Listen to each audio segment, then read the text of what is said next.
দেখছেন রূপান্তর টেলিভিশন। পক্ষ থেকে আমার ব্যক্তিগত পক্ষ থেকে জানাই রক্তিম গোলাপের শুভেচ্ছা ও সংগ্রামে অভিনন্দন।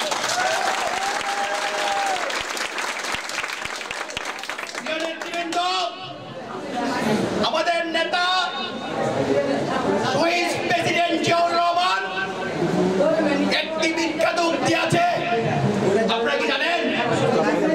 ব্যক্তির চেয়ে দল বড়, দলের চেয়ে দেশ বড়।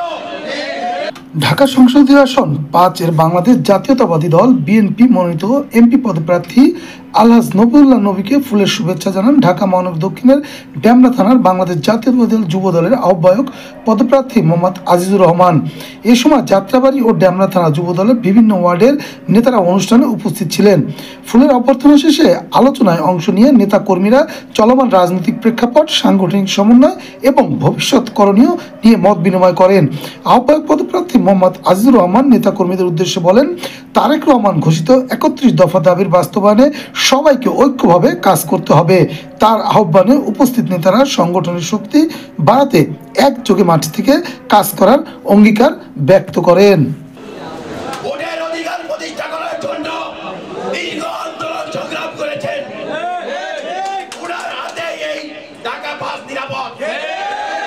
আমরা আজকে ডেমরা থানা যুব দল আপনার সামনে পদাবদ্ধ হচ্ছি। আগামী দিনে আজকে থেকেই নির্বাচনী প্রচারণায় ডেমরা থানা যুব দল ৬টি ওয়ার্ড সহ সকল নেতৃবৃন্দ আমরা নির্বাচনী প্রচারণা কোনো ধরনের দ্বিধা দ্বন্দ্ব নাই।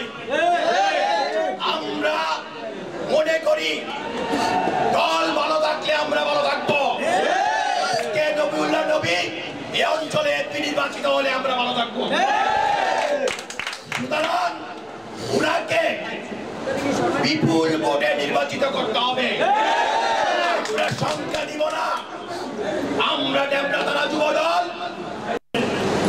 অত্যাচারিত, এখানে আমার হিংসা করা মানে এটা আমি আমার গুনাহ, তারপর গুনাহ হবে।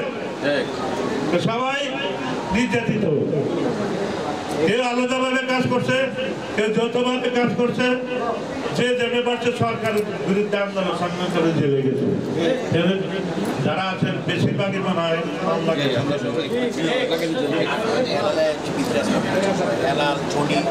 সবাই সবাই তো জেলে গেছে। হ্যাঁ, আমার নির্বাচনের সময় আমি হিসাব করছিলাম প্রায় ৫০০ কতজন এখান থেকে। যাক, এবার তো স্বাভাবিক নির্বাচন হবে, তার মানে এই নয় যে আওয়ামী লীগ মাঠে নাই, ধরে তো পাঁচ মরছে না। আপনারা তো মরছেন, আমার সরকার দলের হইলে কোনোভাবে যদি আওয়ামী লীগ বা জামাত তারা যৌথভাবে কাজ করে, এই জন্য তারেক রহমান বলছে যে জামাত ইসলামকে এনসিপি ছোট করে খাটো করে দেখবেন না নবী সাহেব। আপনি দরজায় মানুষের দরজা যাবেন, বাড়িতে বাড়িতে যাবেন, আপনাদের কর্মীকে ভাগ করে দেবে ৫ জন করে।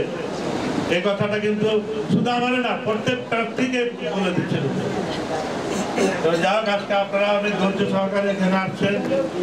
আপনারা আগামীকাল থেকে আপনারা আজিজ আছে তাদের সাথে আলোচনা করে ৫ জন ভাগ করে আপনারা প্রতিটা বাড়িতে যাবেন আর পাড়া মহল্লা খন্ড মিছিল করবেন। আপনি যদি আমাদের এই ভিডিওটি ফেসবুক থেকে দেখে থাকেন তাহলে অবশ্যই লাইক, কমেন্ট ও শেয়ার করতে ভুলবেন না। আর যদি ইউটিউব থেকে দেখে থাকেন তাহলে অবশ্যই সাবস্ক্রাইব করে বেল বাটনটি বাজিয়ে দিন। এরকম আরো নিত্য নতুন নিউজ পেতে আমাদের সাথে থাকুন।